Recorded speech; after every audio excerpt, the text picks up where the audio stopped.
आज की तारीख में गूगल पर सबसे ज्यादा ढूंढे जाने वाली चीज जिसकी कीमत 2009 में केवल 0 रुपए थी, आज 50 लाख के आसपास पहुंच चुकी है।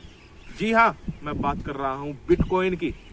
आप में से लगभग ज्यादातर लोगों ने बिटकॉइन के बारे में कभी ना कभी किसी न किसी न्यूज चैनल पर या किसी न किसी से जरूर सुना होगा कि एक ऐसी चीज जो 2009 में लॉन्च हुई, आज वो 50 लाख रुपए की कैसे हो गई, जबकि वास्तविक दुनिया में बिटकॉइन की कोई एग्जिस्टेंस ही नहीं है, ऐसी कोई चीज ही नहीं है।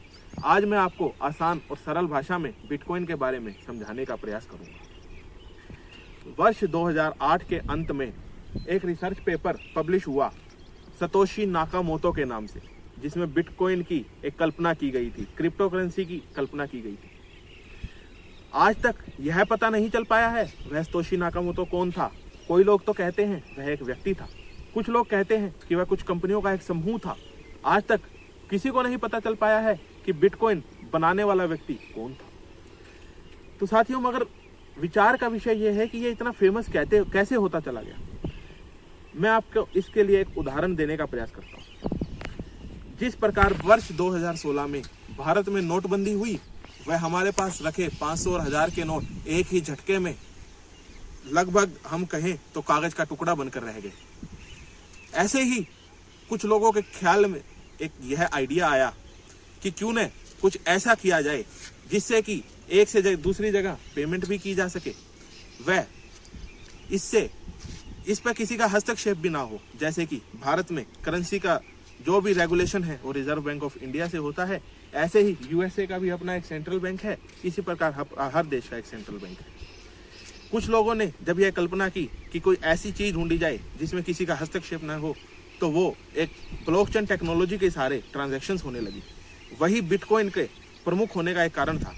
हम जब एक से दूसरे व्यक्ति को पैसे भेजते हैं तो इसमें किसी को भी पता नहीं लग पाता कि यह पैसे कहां से कहां किसके द्वारा भेजे गए। और ये जिस टेक्नोलॉजी पर काम करता है, ब्लॉकचेन टेक्नोलॉजी, उस टेक्नोलॉजी में लोग जो रहस्य सुलझाते हैं, यानी कि जो एल्गोरिथम से सुलझा करके इसको अगले व्यक्ति तक भेजने का काम करते हैं, उनको बदले में इनाम मिलता है। इनाम क्या मिलता है? एक बहुत ही कीमती चीज, बिटकॉइन। जी हाँ, वर्ष 2009 में यह जो इनाम था, इसे बिटकॉइन माइनिंग कहा जाता है। वर्ष 2009 में एक दिन में लगभग 200 बिटकॉइन की माइनिंग की जा सकती थी, मगर आज अगर हमें एक बिटकॉइन की भी माइनिंग करनी है तो लगभग 150 वर्षों का समय लग जाएगा। उसके पश्चात जिस प्रकार हमारे देश में रुपए पर यह लिखा होता है, मैं धारक को इतने रुपए वचन अदा करने का वचन देता हूँ, उससे क्या होता है, हमें एक गारंटी मिलती है कि यह नोट हमेशा इतने रुपए में तो चलेगा ही। इसी प्रकार बिटकॉइन का अगर यह एक देखा जाए तो नुकसान है, इसकी कोई गारंटी नहीं है। होने को यह कल ही 0 हो सकता है, होने को यह यहाँ से डबल भी हो सकता है।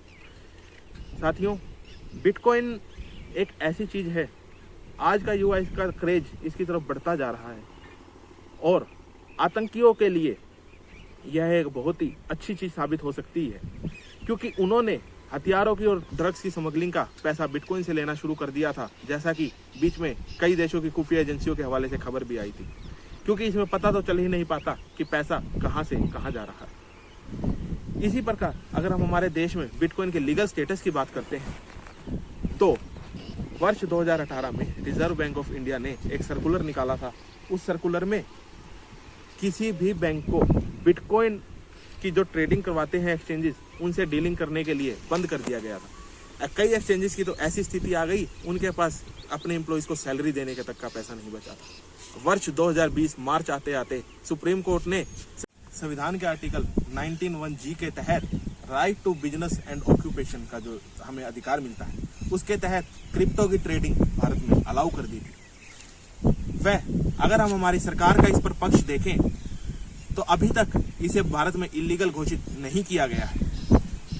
वह हमारी सरकार इस पर जल्द ही नए नियम लाने के लिए कई कमेटियां बना रही है या बना भी चुकी है।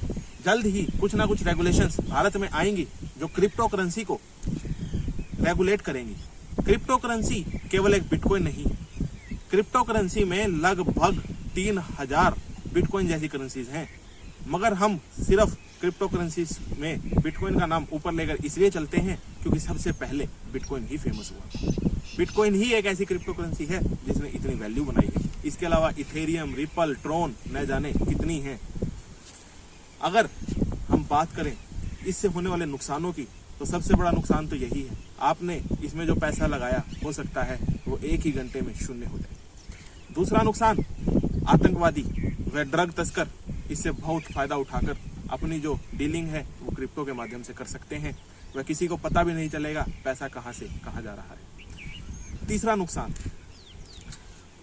यह जो टेक्नोलॉजी यूज होती है ब्लॉकचेन टेक्नोलॉजी, उससे कार्बन का उत्सर्जन बहुत ज्यादा होता है। यह हमारे एनवायरनमेंट के लिए भी खतरनाक है। उसके पश्चात इसकी कोई गारंटी नहीं है, कोई इसके पीछे व्यक्ति नहीं है। अगर आपके खाते से पैसे चले गए और अगले तक न पहुंचे तो आप कुछ नहीं कर सकते, क्योंकि इसको कोई कंट्रोल करने वाला नहीं। इसके अलावा एक विषय ऐसा है, जैसे हमारे भारत देश में Reserve Bank of India note छापता है, वो अपनी गारंटी देता है। आप लोगों के बहुत से लोग ये सोचते होंगे कि अगर Reserve Bank of India note छापता रहे तो हमारे देश की गरीबी मिट जाएगी। उसी प्रकार मैं आपको बताना चाहूंगा, मान लीजिए कि बाजार में 1 किलो आलू है, हर किसी के पास 1 लाख रुपया है, मगर किसी एक व्यक्ति के पास 1.5 लाख रुपया है, तो वो आलू 1.5 लाख रुपए वाला व्यक्ति ले जाएगा। इससे क्या होगा? इससे केवल महंगाई बढ़ेगी, इससे चीजों के रिसोर्सेज पूरे नहीं होंगे, इससे चीजों की जो आपूर्ति है वो पूरी नहीं होगी। इसी प्रकार बिटकॉइन एक लिमिटेड संख्या में रहे, इसके लिए शुरू में ही इसकी संख्या निर्धारित की जा चुकी है। वह 2100 मिलियन बिटकॉइन ही बनेंगे। उसके पश्चात बिटकॉइन की माइनिंग बंद हो जाएगी। जैसा कि मैंने आपको पहले ही बताया, अगर आज की डेट में हमें एक बिटकॉइन की भी माइनिंग करनी है तो लगभग 150 वर्ष का समय लग रहा है। तो आप सोचिए यह कितनी दूरदर्शी नीति से बनाया गया है। इससे आगे अगर आप इसमें इन्वेस्ट करना चाहते हैं तो यह बहुत जोखिम भरा है। अपने रिस्क पर करें। धन्यवाद।